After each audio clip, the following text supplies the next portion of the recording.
9 февралга карата күндүн маанилүү жаңылыктары менен тааныштырабыз. Саламатсыздарбы? УКМК 9 февралда блогер Батма Жолболтуева кармалганын билдирди. Ал Жалал-Абадта санэпидем борборунун кызматкеринен 25 000 сом талап кылууга айыпталып жатат.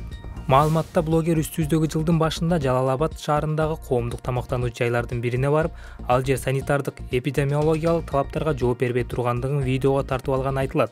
Кийин материалдык пайда алуу максатында Жалал-Абад шаарындагы коомдук тамактануу жайларын тейлеген санитардык эпидемиологиялык көзөмөл борборунун кызматкери тууралуу маалымат чогултуп, мурда тартылган видеону өзүнүн Facebook барагына жарыялап, талапка жооп бербеген тамактануучу жайды санэпидем көзөмөлдүн кызматкери калкалап жатат деген таризде шилтеме калтырган деп жазылат пресс-релизде.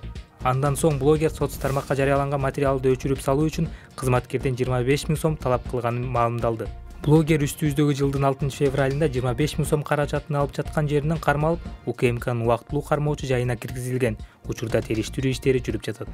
Ош облустук психиатрия жана наркология борборунун кызматкерлерин сабоого шектелип, кармалган 34 жаштагы тургун үй камагына чыгарылды. Бул тууралуу Клопко 8-февралда облустук соттон тастыкташты. Маалыматка ылайык, шектүү 6-февралда Ош шаардык соту тарабынан үй камагына чыгарылды.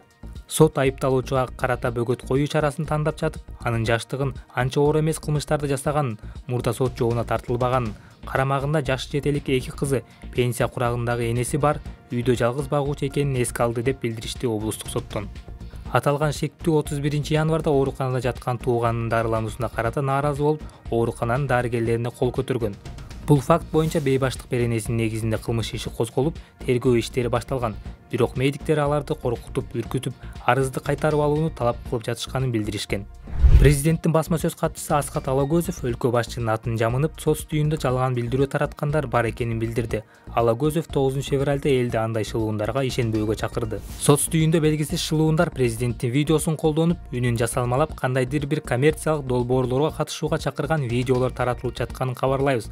Аз акча салып, кыска убакытта байып кетсең болот деген өңдүү күмөндүү билдирүүлөр жалган маалымат экенин белгилейбиз деп эскертти ал. Ошондой эле Алагөзов шектүү билдирүүлөрдүн курмандыгы болуп калбаш үчүн маалыматты расмий булактардан тактоону өтүндү.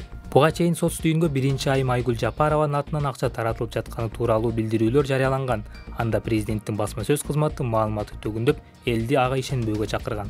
Медиктердин көз карандысыз кошуунунун башчысы Бермет Барктабасова кечээ Ак Суу районунда бир нече врач кармалып, изоляторго киргизилгенин билдирди. Анын айтымында мурдараак бөйрөк оорусунан жабыркап, гемодиализде жаткан жаш кыз 1 ай ооруканага жатып каза болгон. Барктабасова маркум кафеден ууланып, алгач дал ошол Ак Суу райондук ооруканасына